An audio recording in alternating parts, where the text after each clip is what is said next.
할렐루야. 오늘도 하나님께서 우리 각자에게 필요한 은혜의 말씀들을 주실 줄로 믿습니다. 오늘 설교의 제목이 무엇입니까? 실패의 자리에서 라는 제목입니다. 우리가 지난 시간 우리가 어떠한 시대를 살아가고 있는 거라고 얘기했습니까? 종말의 때다.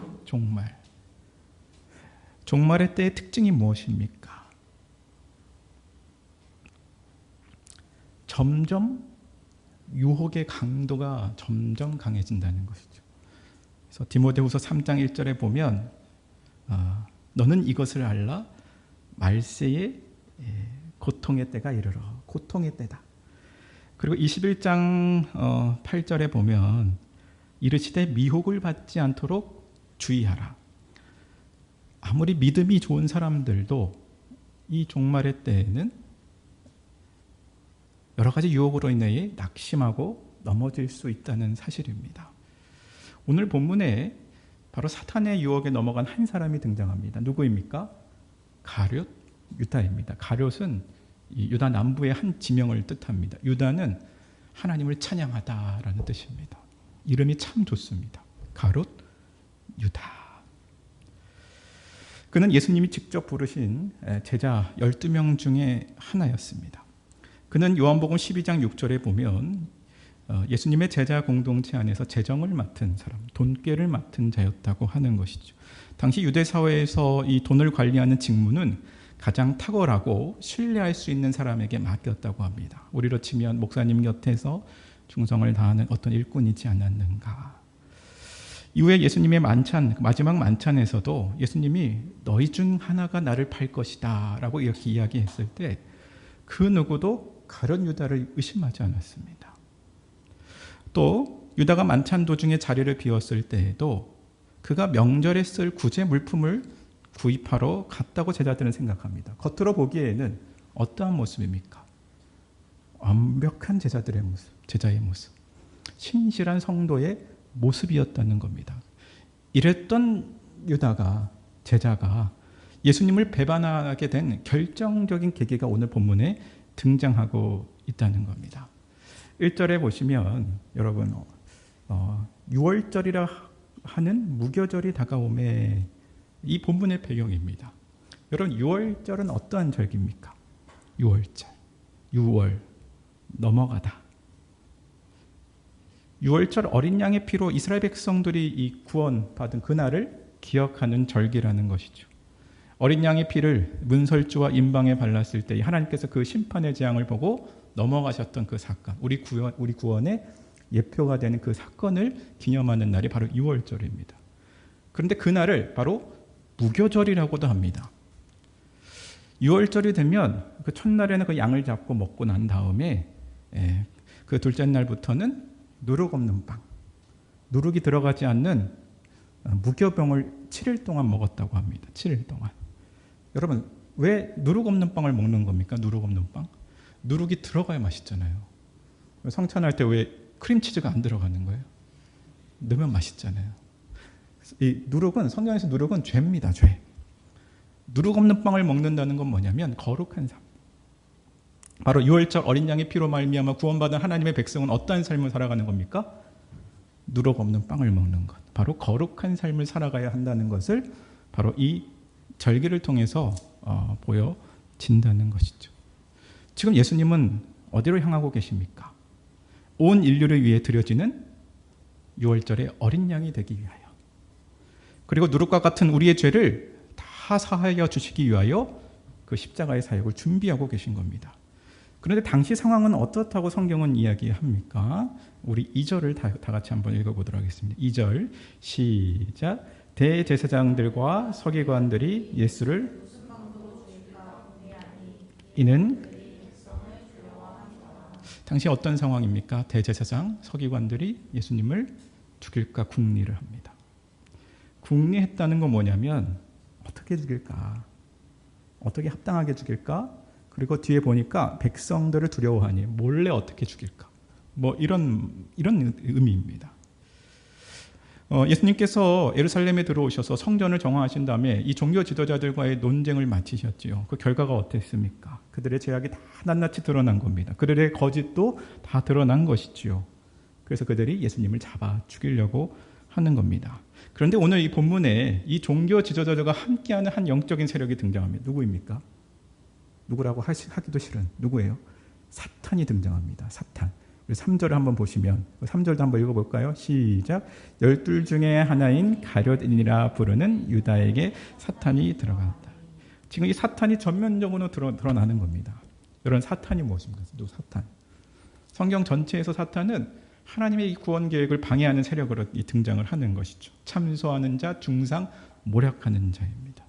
그가 어디로 들어갑니까? 오늘 성경에는 굳이 12 중에 하나. 누구예요? 가룟 유다. 12 중에 하나인 가룟 유다에게 들어갔다. 이렇게 이야기를 합니다. 그리고 나서 가룟 유다가 4절에 대제사장들과 성전 경비 대장들에게 가서 예수를 넘겨줄 방도를 의논하매, 지금 협상 테이블을 마련하는 것이죠. 예수를 어떻게 넘겨줄까? 저에게 좋은 방법이 있습니다 하면서 그들과의 어떤 작전을 짜는 거죠. 작전. 방법들을 구상하는 것이죠. 그러자 5절에 보면 그들이 기뻐합니다. 왜 기뻐합니까? 이렇게 쉽게 이 일들이 이루어질 거라는 걸 몰랐던 것이죠. 그래서 돈을 주기로 언약하는지라. 이후에 가룟 유다가 예수님을 얼마에 팔아 넘깁니까? 은 30에. 젊은 청년 노예 한 사람의 이 목숨값입니다. 그렇게 팔아 넘깁니다. 그리고 나서 6절에 허락하면 안 되는데 유다가 허락하고 예수를 무리가 없을 때에 넘겨줄 기회를 찾더라. 사랑하는 여러분, 지금 가룟 유다의 배후에 누가 활동하고 있는 겁니까? 사탄마귀. 근데 허락은 누가 한 겁니까? 가룟 유다. 그래서 가룟 유다의 죄가 있다 없다? 죄가 있다. 여기에 대한 책임이 있는 거예요.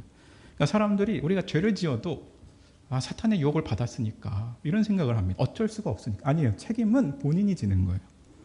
사랑하는 여러분, 가룟 유다가 예수님을 팔아 넘기지 않았어도 예수님은 십자가의 방식으로, 대속적 죽음의 방식으로 온 인류를 구원하시고 구원의 길을 걸어 가셨을 겁니다. 그런데 가룟 유다가 이 일에 동참하게 된 거죠. 동참했다고 하나님을 도운 것이 아닙니다. 죄는 죄라는 것이죠. 여러분, 우리는 이 이후의 스토리를 다 알고 있지 않습니까? 예수님께서 겟세마네 동산에서 기도하고 내려오신 후에 가룟 유다가 꾸린 이 체포죄에 의해서 예수님은 체포당하시는 것이죠. 그리고 예수님은 빌라도에게 신문을 당하시고 십자가에 달려 6월절에 죽음을 맞이하신 겁니다. 사랑하는 여러분 이 사건을 볼 때 여러분 어떻습니까? 겉으로 보기에는 이 종교 지도자들의 어떤 정치적 목적, 그리고 가룟 유다의 탐욕이 만들어낸 어떤 비극처럼 보입니다. 그런데 여러분들 우리의 시야를 넓히셔야 합니다. NICNT라는 누가복음 주석을 보면 이 주석가는 이 사건을 누가가 묘사하는 순환기사를 하나님 나라와 사탄의 왕국 간의 종말론적 대결로 해석을 합니다. 저는 이 해석에 전적으로 동의합니다. 왜냐하면 사탄이 등장했기 때문인 것이죠. 한편으로는 하나님의 계획대로 예수님은 6월절 어린 양이 되시기 위해서 그 길을 걸어가고 계십니다. 또 한편에서는 하나님의 아들이신 예수 그리스도를 죽음으로 내몰아 하나님의 계획을 무산시키려고 하고 있는 것이죠. 지금 이 사탄은 완벽한 기회를 잡았다고 이 생각을 했습니다. 기뻐합니다. 그리고 기회를 잡았다고 생각을 합니다. 그런데 결과는 어떻게 됐습니까? 이때가 바로 6월절입니다. 굳이 6월절입니다. 6월절에 온 인류를 구원할 참된 메시아로서의 그 길을 담대하게 걸어가셨다는 겁니다.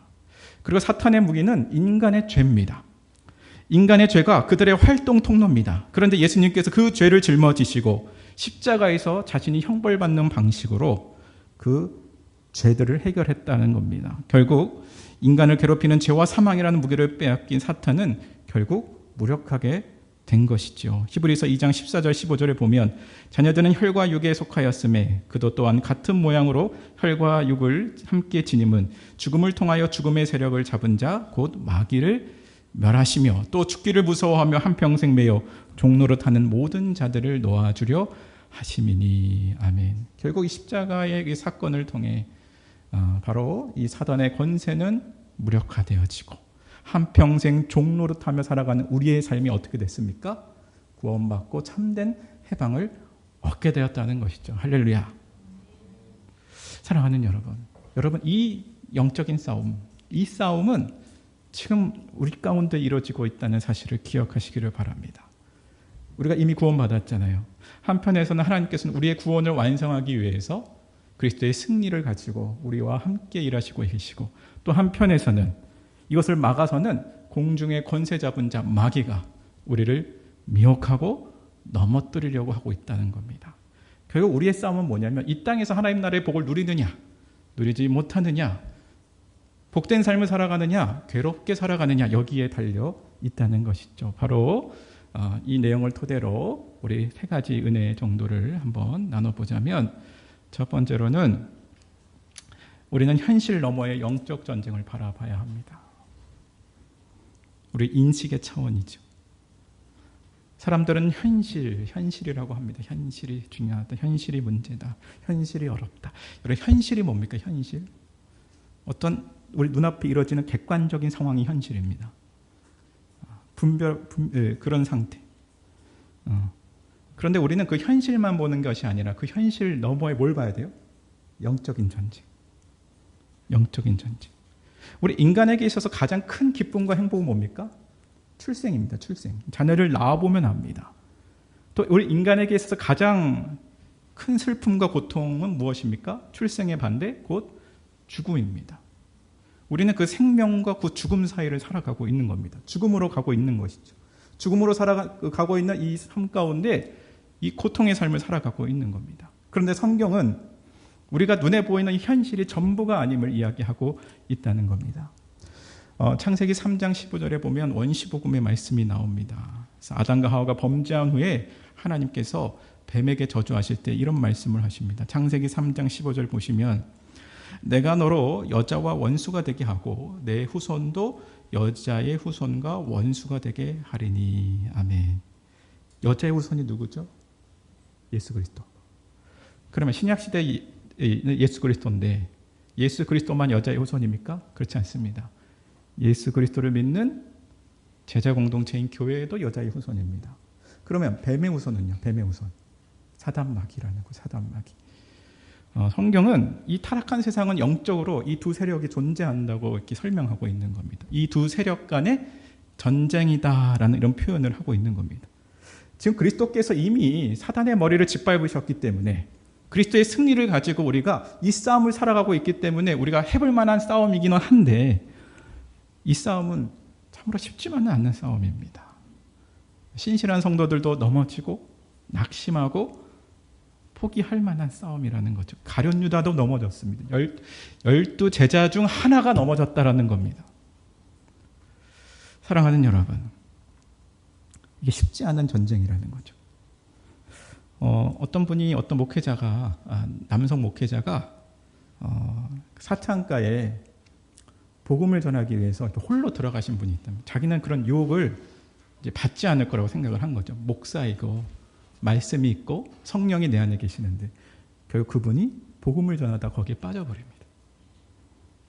그래서 사모님하고 같이 가든가 여럿이서 가든가 그렇게 해야 되는 것이죠. 이게 쉽지 않은 겁니다. 에베소서 6장 12절에 보면 성경은 우리의 싸움이 혈과 육이 아니라 무엇이라고 이야기합니까? 통치자들과 권세들, 이 세상 통치자입니다. 어둠의 세상 주관자, 하늘에 있는 악의 영들을 상대하는 겁니다. 유명한 신학자 딘 셔만은 이 세상은 보이지 않는 영적 세력과 하나님의 나라가 충돌하는 거대한 영적 전쟁터이다. 그래서 우리가 영적으로 무장하지 않으면 언제든지 그 사탄의 유혹에 걸려 넘어질 수 있다는 생각을 하셔야 됩니다. 사랑하는 여러분, 하나님 앞에서 가장 지혜로운 사람은 어떠한 사람입니까? 우리 현실의 문제를 영적인 문제로 해석할 수 있는 사람입니다. 그 감각은 말씀과 기도로 이루어집니다. 또한 말씀으로 살아가는 신앙적 경험으로만 세워집니다. 무너지는 것이죠. 신앙생활을 하다 보면 힘든 일도 있고 또 좋은 일들도 있지만 또한 우리가 어떠한 판단을 내려야 할 때도 있습니다. 그럴 때마다 동시에 선하신 하나님의 인도하심과 사탄의 마귀의 유혹이 함께 이루어진다는 사실을 기억하시기를 바랍니다. 12제자 중 하나도 그냥 두지 않잖아요. 가룟 유다도 무너뜨렸던 이 사단 마귀가 우리 하나 못 무너뜨리겠습니까? 그렇지 않습니까? 우리의 가장 연약한 부분, 쉽게 허락하고 넘어지고 무너질 그 죄악들을 건들고 넘어진다는 것이죠. 왜 이 시대의 많은 성도들이 왜 이렇게 신자로서 살아가는 힘이 이렇게 부족할까? 쉽게 말씀드리면 왜 이렇게 전투력이 없을까? 제가 찾아봤어요.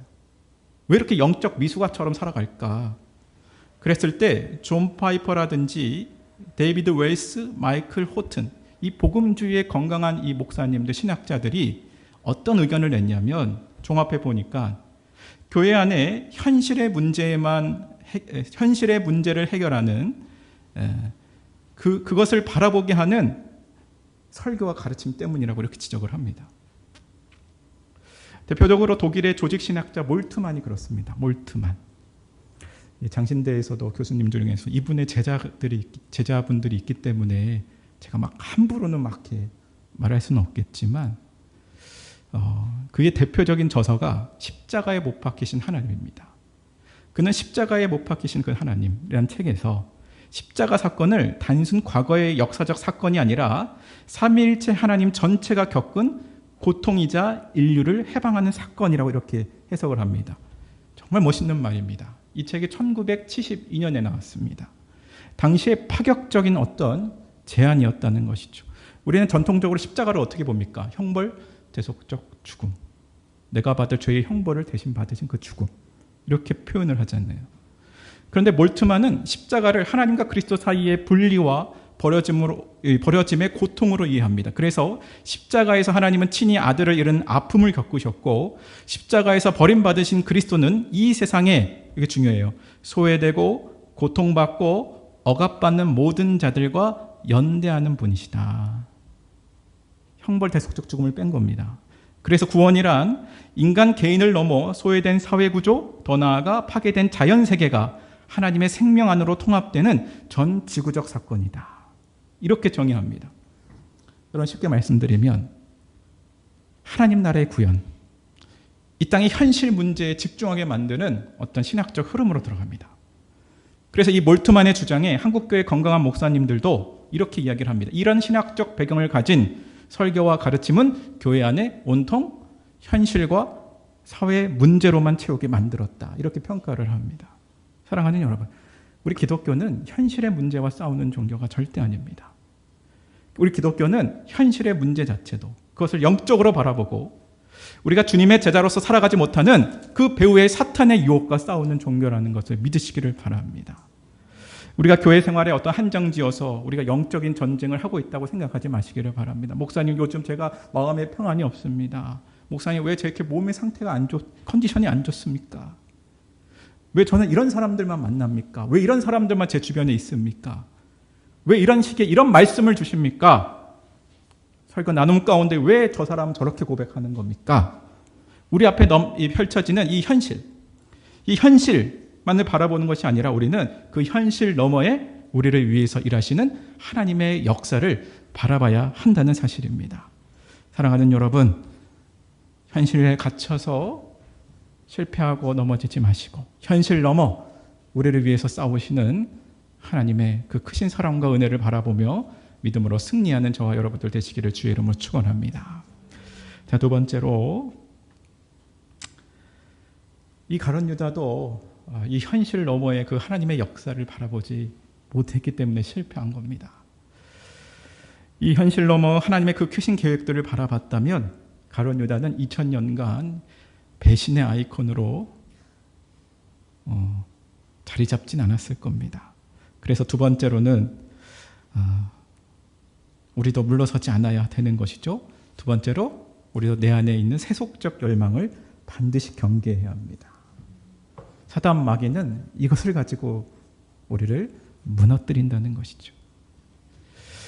이 땅에서 이미 임한 하나님 나라의 백성의 정체성을 잃어버릴 때에, 그리스도께서 십자가에서 이미 승리하신 그 승리를 망각할 때에 우리는 언제든지 이 가룟 유다의 길, 배신의 길, 하나님을 등지는 길에 설 수 있다는 사실을 기억하시기를 바랍니다.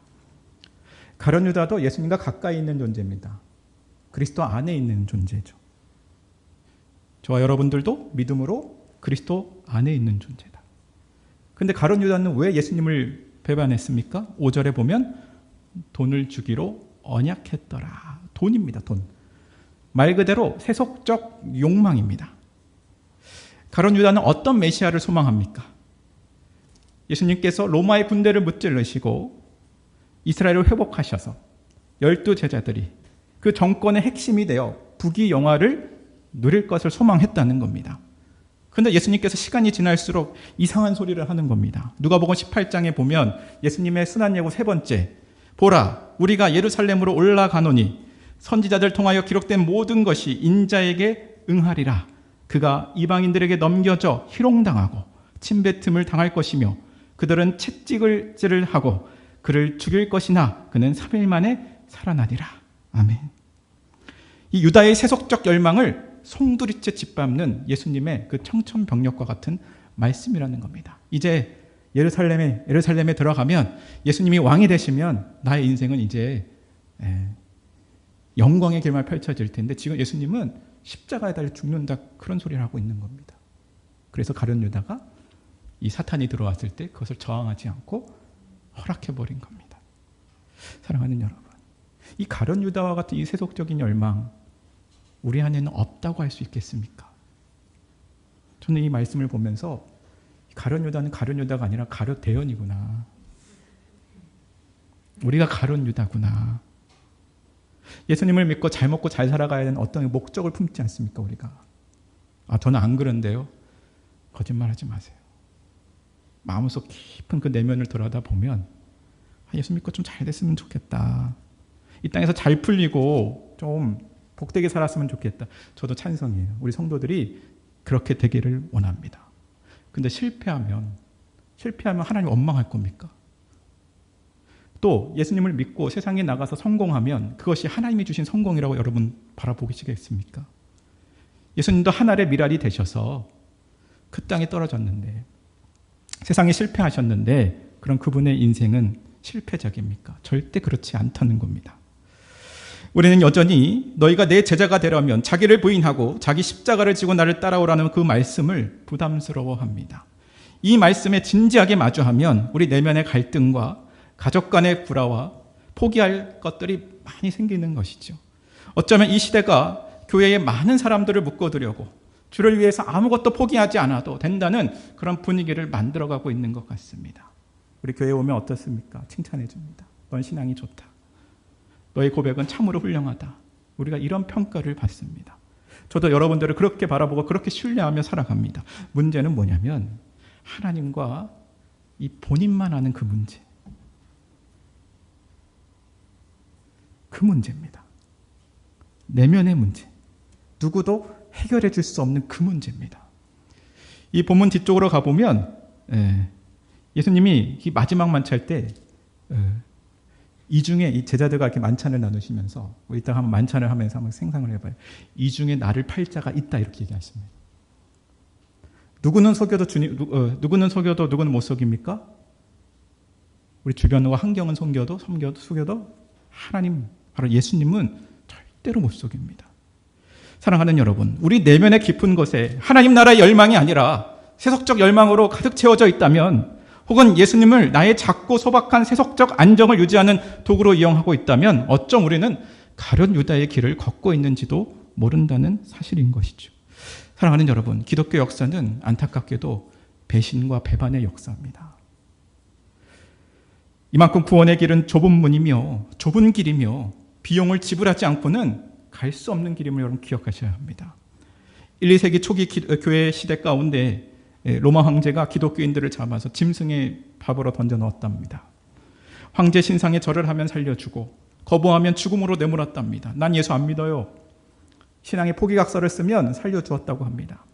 또 중세 시대에는 교회 전체가 우리 주님을 배반했습니다. 기독교가 로마의 국교로 세워지자 교황은 성경에서 나온 이야기가 아닌 다른 것으로 면죄부나 연옥교리를 만들어서 교회의 본질을 다 완전히 바꾸어 놓았습니다. 근현대들의 교회는 어떻습니까? 과학과 철학 앞에서 예수님을 배반합니다. 기독교는 과학적이지 않기 때문에 세상에서 가짜라고 외치는 그 소리를 듣고 있는 겁니다. 세상 철학에도 나름 구원이 있다는 종교다원주의와도 손을 붙잡았던 것이죠. 이뿐만 아니라 과거, 현재 주님 다시 오실 때까지 성도들은 어떤 유혹에 놓여져 있는 겁니까? 이 물질적인, 세속적인 그 욕망 때문에 예수님을 언제든 배신할 자리에 놓여져 있다는 겁니다. 돈 좋아요. 저도 좋아합니다. 돈 자체는 나쁘지 않습니다. 그러나 사탄 마귀는 돈을 가지고 우리를 유혹합니다. 마태복음 6장 24절에 보면 한 사람이 두 주인을 섬기지 못할 것이니 혹 이를 미워하고 저를 사랑하거나 혹 이를 중히 여기고 저를 경히 여김이라. 너희가 하나님과 재물을 겸하여 섬기지 못하리라. 예수님이 카운터 파트너를 뭘로 두시는 거예요? 재물. 이 재물의 단어가 만몬입니다. 만몬. 바로 돈이라는 것은 인간을 지배하려는 영적 우상이라고 말씀하고 있는 겁니다. 우리가 돈이라는 이 현실의 안정감 그 때문에 이 물질 너머에 존재하는 그 제자의 길을 포기하는 경우가 너무나 많다는 겁니다.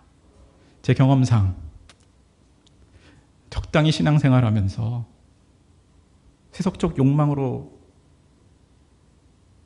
자신의 삶을 이루는 사람들은 결국 그 마지막에는 결국 후회와 슬픔과 좌절이 기다리고 있다는 것을 제가 좌절이라는 것을 정말 많이 보았습니다. 저 또한도 경험했고 제가 목회 현장 가운데 경험했던 부분들입니다. 우리의 현실을 영적인 눈으로 객관적으로 바라보셔야 합니다. 우리 마음 가운데 그리스도가 계신다면 하나님께서는 여러분들 그냥 내버려 두시지 아니하십니다. 히브리서 12장 말씀에 어떻게 말씀하십니까? 주께서 그 사랑하시는 자를 징계하신다. 사랑하시기 때문에 징계까지 하셔서 돌이키게 하시는 분이 바로 우리 사랑의 하나님이십니다.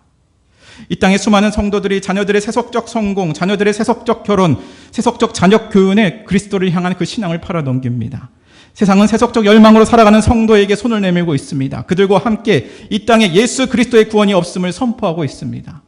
사랑하는 여러분, 우리 안에 있는 세속적 열망은 세상에서 활동하는 사탄 마귀의 세력으로 인해서 점점 자라게 될 것입니다. 바로 그 마음에 그 피우는 그 불씨, 그 불순종의 그 마음들을 어떻게 하실 겁니까? 하나님 앞으로 나아가야 됩니다. 다시 한번 하나님의 은혜를 바라봐야 된다는 것이죠. 저는 여러분들이 이런 마음으로 사셨으면 좋겠어요. 잠언서 30장 8절에서 9절에 보면 나를 가난하게도 마옵시고 부하게도 마옵시고 오직 필요한 양식으로 나를 먹이시옵소서. 저는 이 말씀이 너무 좋아요. 오직 필요한 양식으로 나를 먹이시옵소서. 혹 내가 배불러서 하나님을 모른다. 여호와가 누굴까 할까 하오며 혹 내가 가난하여 도둑질하고 내 하나님의 이름을 욕되게 할까 두려워함이니라. 아멘. 참된 지혜가 뭡니까? 가난도 알고 부함도 말고 오직 필요한 양식으로 내가 하나님 앞에 두려워함으로 이 세속적 열망을 경계하며 주님의 길을 따라가는 것입니다. 바로 이러한 길에 서는 저와 여러분들 되시기를 주의 이름으로 축원합니다. 자, 세 번째로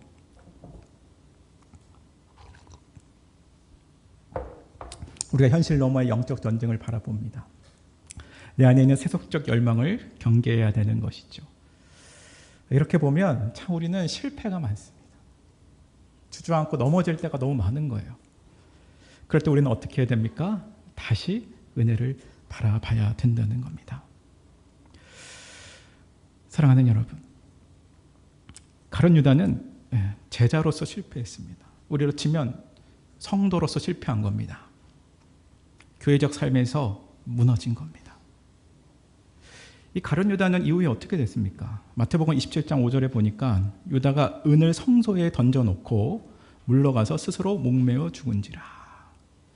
그 죄책감에 은 30을 얻었죠. 그러면 잘 먹고 잘 살아야 되잖아요. 그걸 이제 성소에 던져버립니다. 자기 죄책감에 의해서. 그리고 나서 스스로 목매어 죽었다고 합니다. 죄책감입니다. 스스로 주저앉고 자기의 인생을 포기했다는 겁니다. 전 그래서 기독교인들도 간혹 자살하지 않습니까?